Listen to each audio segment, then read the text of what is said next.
just been told that I have COVID-19. And I'm fighting for me and my baby.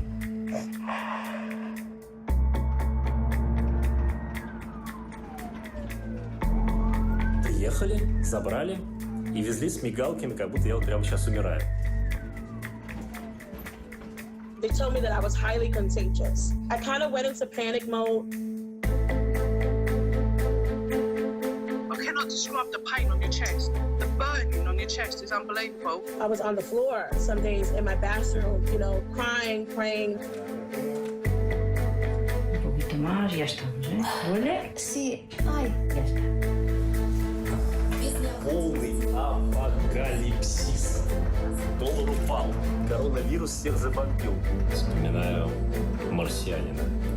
Но есть такое ощущение, на самом деле, что ты сидишь в тюрьме.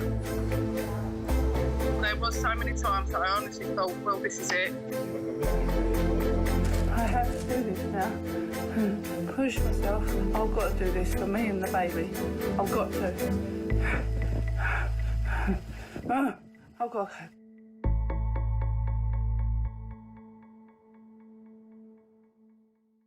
We're still on lockdown here in Moscow, and I am continuing working from home. This time around, we're making a film about coronavirus survivors, and I managed to speak to some of them to understand what it's really like to go through COVID-19. First up, we have Svetlana, a Russian woman who lives in Spain. Я здесь была в провинции, там уже были больные двое. Двое в Рилсе, двое в Камбриусе. В Таррагоне не было. И то есть, ну, для них это был первый опыт, и не сработали, так скажем, вовремя. Не знали, не ожидали. Next up, we have Karen. She's in the UK. Now, her case is special because she's 6 months pregnant. Because I was pregnant, it was difficult. Maternity will only check the baby, so they're not looking out for me. Then respiratory are scared what to do with me because then I've got a baby and that's maternity side. So even when I went into A&E, they weren't too sure where to put me and what to do. I had to go on a COVID ward, but they wasn't confident putting me on a COVID ward because obviously I'm pregnant. So if I didn't have COVID, I've got a higher chance of contracting it. Next up, we have Alexander, our traveler. Now, he returned to Moscow from Italy, and right away, he alerted the authorities. Предыстория. Я летал в Верону по делам кинопроизводственным, и когда вернулся, очень тяжело болел. Но я болел и до Вероны, и во время Вероны, и вместо Вероны, поэтому я не придавал этому значения. And finally, we have Tiffany, our minister from the United States of America. And in all honesty, I did not think that I had coronavirus. I thought it was maybe a severe sinus infection due to allergies. Okay, the baby woke up, so I had to change locations. Sorry about that. We're now in my kitchen. Welcome. Right, so these are the people who will tell us what it's like to have COVID-19, because many people still, for some odd reason, think that this virus mainly affects the elderly or those with underlying health conditions. Well, that is not the case. So, let's see what it's really like to have COVID-19. Слабость ужасная, встать невозможно. Вот, на глаза давит, ломка костей. Вот когда переворачиваешься, особенно такое ощущение, что тебя сыпешься. Меня свалило в кровать, я не мог пошевелиться, жар, было очень тяжело. Losing your sense of smell, your taste buds, like everything starts going on you. Everything starts slowly deteriorating on you. I was severely dehydrated as well, so no amount of fluids would keep me hydrated. As time progressed, it got worse. It was just going downhill. I mean, I was having chill and fever. I didn't have any sense of taste or smell. There would be moments of fatigue. There would be moments of weakness. Extremely tired. Муж в лёжку, никакой рвота. Он меня отвез до ближайшей частной поликлиники. 2 days later, I was ringing 111, I was ringing my doctors, I was ringing everyone. You have 3 kids at home. What was it like for them? Yeah, that was absolutely heartbreaking. So what I'd done is when we called the ambulance the second time, I waited for my husband to put my daughter, bath her and put her to bed because I was just like, obviously, I want her in bed. She doesn't need to see it.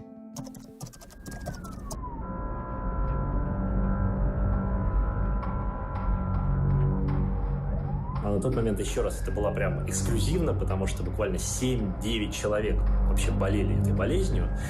И приехали, забрали и везли с мигалками, как будто я вот прямо сейчас умираю. Хотя я уже, в общем, был здоров. COVID-19 was progressively increasing. So what they initially tested me for was influenza. And they said, we're also going to test you for the coronavirus. В 3 часа ночи я проснулся от того, что в дверь начала ломиться какая-то человек в костюме физической защиты, дама, и затащила с огромным трудом такой мега-аппарат, который делает рентген. После рентгена они мне сказали, мы тебя срочно госпитализируем, у тебя пневмония. На мой вопрос, сделают ли они тест на коронавирус, они ответили, что нет. А мне на работе уже говорят, Свет, если у тебя коронавирус, ты пока тест не сделаешь, ты на работу не выходишь. Да. Меня 12-го госпитализировали, а 13-го резко закрыли школы. Карантин настал очень резко. То есть 8 марта все гуляли, манифестации, да, а тут, то есть в воскресенье, да, а в пятницу закрывают школы. Да. То есть, и я их поэтому спрашиваю, я говорю, а тест будете делать на коронавирус? Мне начальник сказал, я сама даже не думала. Начальник, говорю, сказал, пока мне не сделают тест, у меня на работу, а я про работу еще думаю вообще. بينما كانت سفيتلانا قلقة بشأن عملها كان ألكسندر يتأقلم مع الوضع الجديد. Завтрак. Похоже, что это каша, чай и бутерброд с огромным сыром. Толстенным. Вот так это выглядит. 11 утра, но врача так еще не появлялось. Видимо, они тут бегают загруженные, замученные. Вообще, в принципе, я был заперт вот на этот ключик. Но сейчас кто-то пришел, открыл дверь, закрыл ее такой, типа, блин, не заперто, и ушел. Так что теоретически я могу выбежать на балкон и вот посмотреть на город.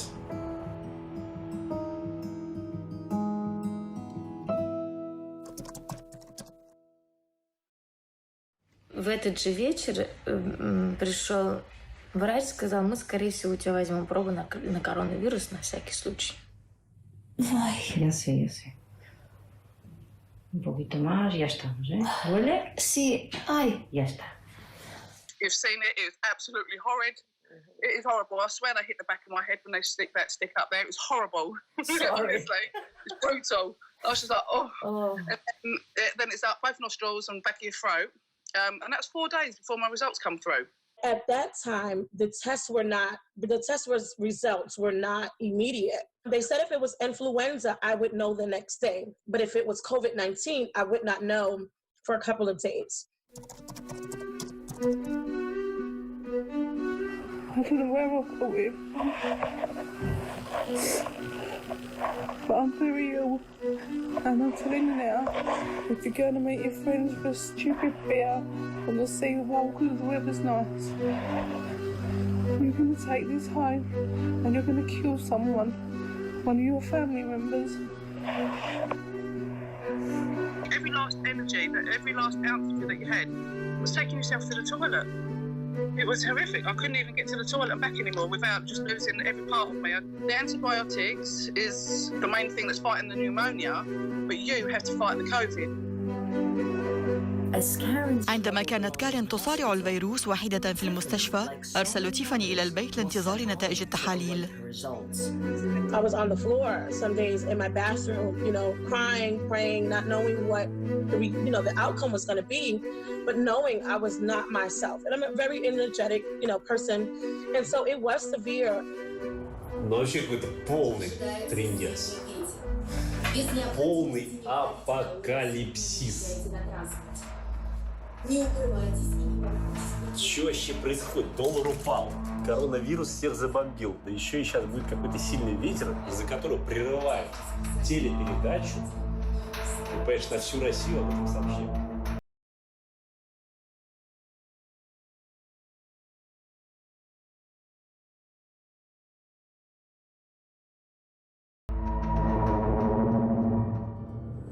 4-й день в камере одиночки. Ну, начинает быть довольно одиноко. Никто ничего не говорит.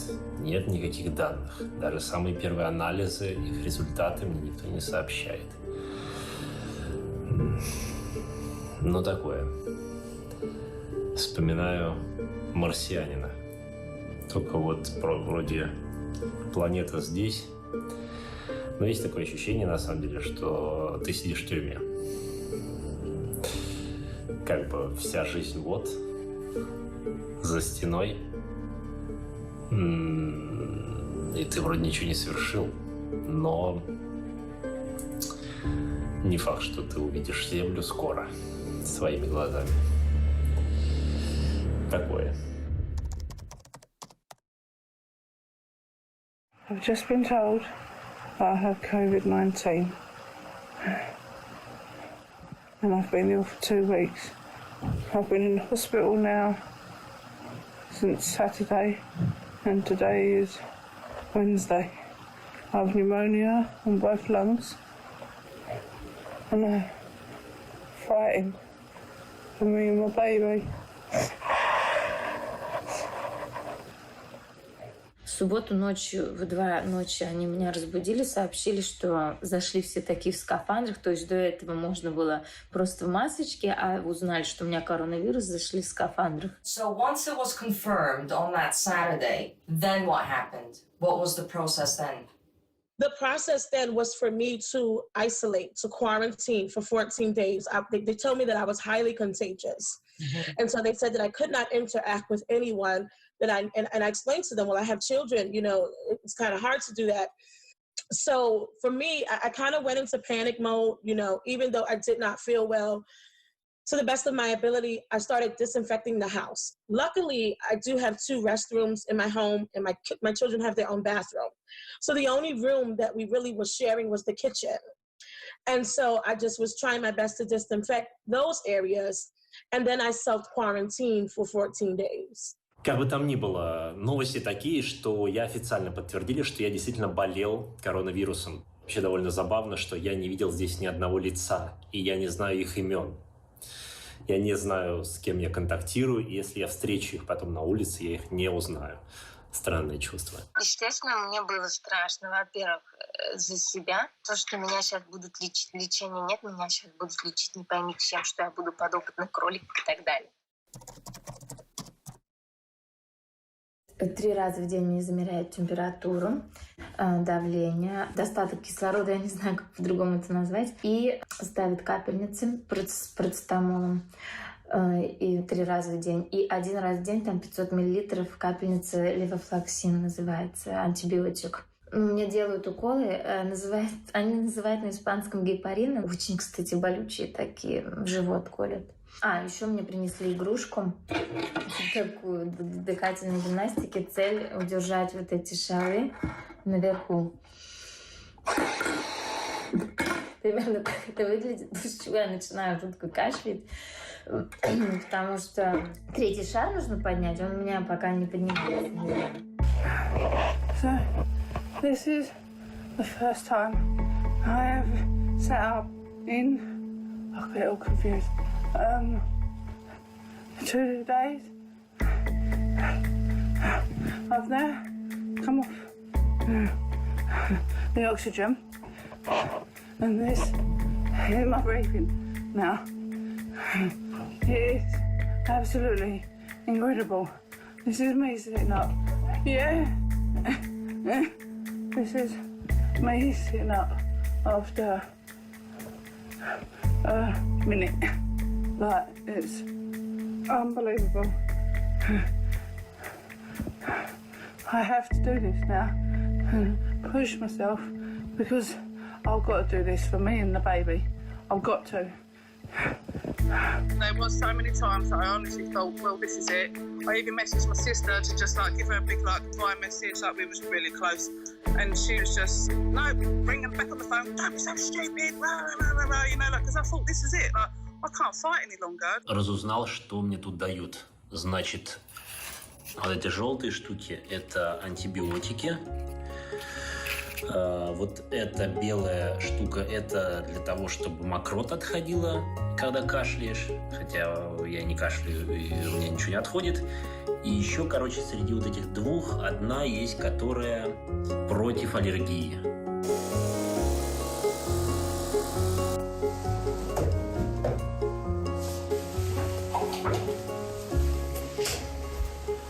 Включили, она автоматически включается, выключается. Будут микробы, включится, не будет, не включится. Класс. Спасибо. Okay, and then it just went away? Well, I was taking tea. I was drinking tea. I was drinking ginger, turmeric, just home remedies, you know, trying to do, they were saying that the coronavirus cannot live in heat. Yep. And so just drinking warm beverages, vitamin C, orange juice. I was taking hot baths. And I just also want to add prayer. You know, I was praying and just doing those things is what assisted me. And yes, eventually I started feeling like myself again. Как я себя чувствую? Чувствую я себя замечательно. У меня замечательная новость. Сегодня сняли катетер. И я наконец-то приняла душ и чувствую себя просто счастливым человеком. Температура в норме, давление кислорода тоже в норме, одышки никакой нет. Спала замечательно, прекрасно. В 4:30 утра пришла врач для того, чтобы взять мне последний тест на коронавирус. Она, во-первых, сделала это так рано для того, чтобы отправить мой тест с самой первой машиной, да, и выпустить меня отсюда как можно скорее. А во-вторых, представь себе, в 4:30 она обошла всю больницу для того, чтобы помогать нам, заболевшим, да, выздороветь и отправиться домой к своим друзьям и родным. И, конечно, люди, которые здесь работают, они абсолютно героические вообще. Я вешаю на все доступные мне окна вот такие вот сообщения, такие, вот такие и всякие разные другие, для того, чтобы поддержать тех людей, которые обо мне здесь заботятся. Так что давайте поддерживать этих людей. Они, конечно, великую работу сейчас проводят. Quería preguntar si enfermeras tienen miedo para entrar aquí y cómo vas, cómo sientes todos. Todos sí tienen un poco de miedo. Sí, vale. Pero quería decir muchas gracias y yo entiendo que es muy difícil entrar aquí. Es que lo desconocido siempre da miedo. Cuando no conoce algo siempre tiene miedo. Muchas gracias. Каждый раз в 20:00 я слышу, как аплодируют медикам, благодарят за их борьбу. Я тоже их благодарю.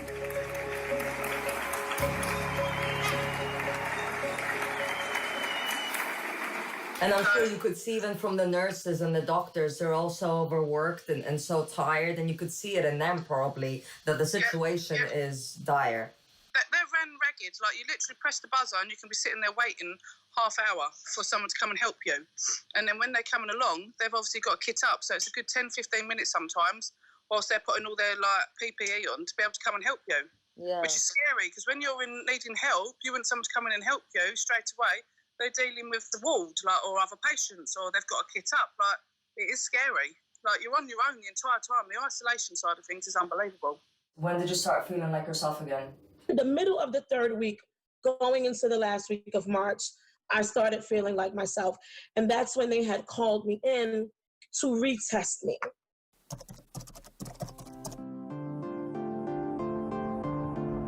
Друзья, нет предела моему счастью. Только что пришла врач, обаятельная леди, которую я впервые увидел в маске, но хотя бы увидел глаза без всего костюма химзащиты. И сказала, что второй тест у меня тоже отрицательный, что есть положительно.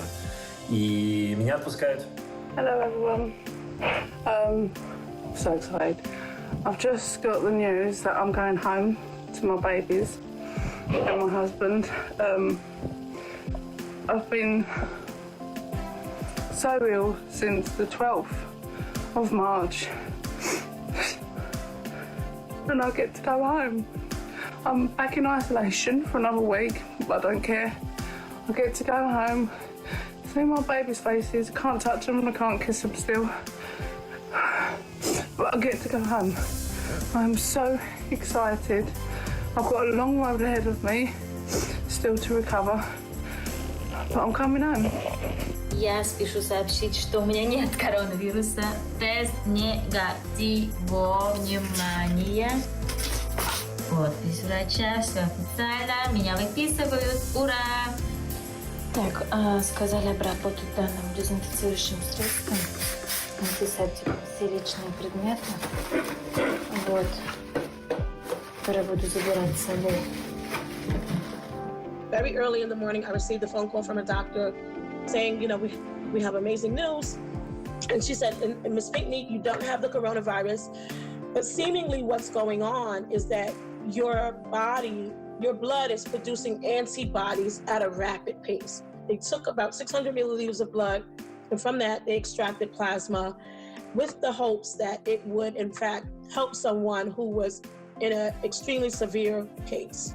My stance was, if I could help someone who is going through this and their body is not fighting it off, I would be honored to do that because I know what it felt like to be a victim, of this pandemic with no medication, with no hope.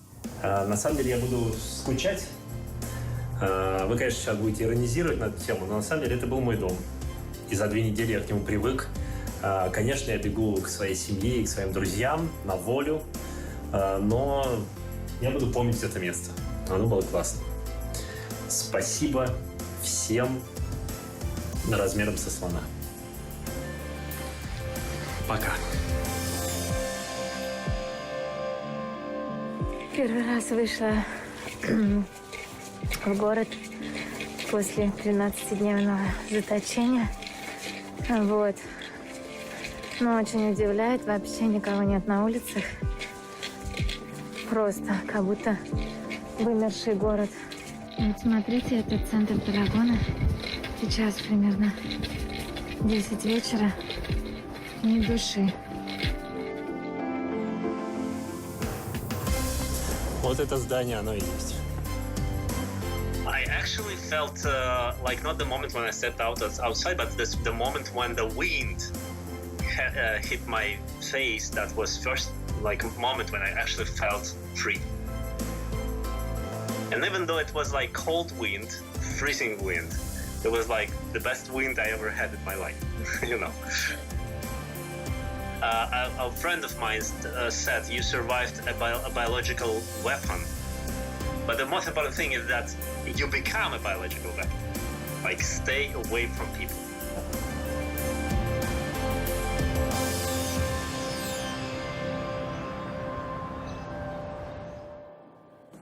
This is the first time I am leaving my flat in about 20 days. It's getting so stuffy. I can't take it anymore. I need some fresh air. Oh my God. Oh, it feels so good to be out. And it's such a lovely day. Look. Oh. There's so many things that we still don't know about this virus that it really is scary. And I'm shocked at how many people I know, friends, colleagues, who still go out, still see their friends, their parents. We're still allowed to walk around, but just literally right next to the house. But because I have a baby, I've been trying to stay safe. And actually, this is as far as I am going to go. But at least we're not sick, so it could have been worse, you know? عندما أرى الناس في الشارع أسأل نفسي ألست أفرط في الحذر يا ترى؟ بيد أنني بعد سماع قصص المرضى الذين عبروا هذا الجحيم ومعرفة عدد الوفيات أرى من الأفضل في حالة كوفيد-19 أن نبالغ في الحذر من أن نندم فيما بعد.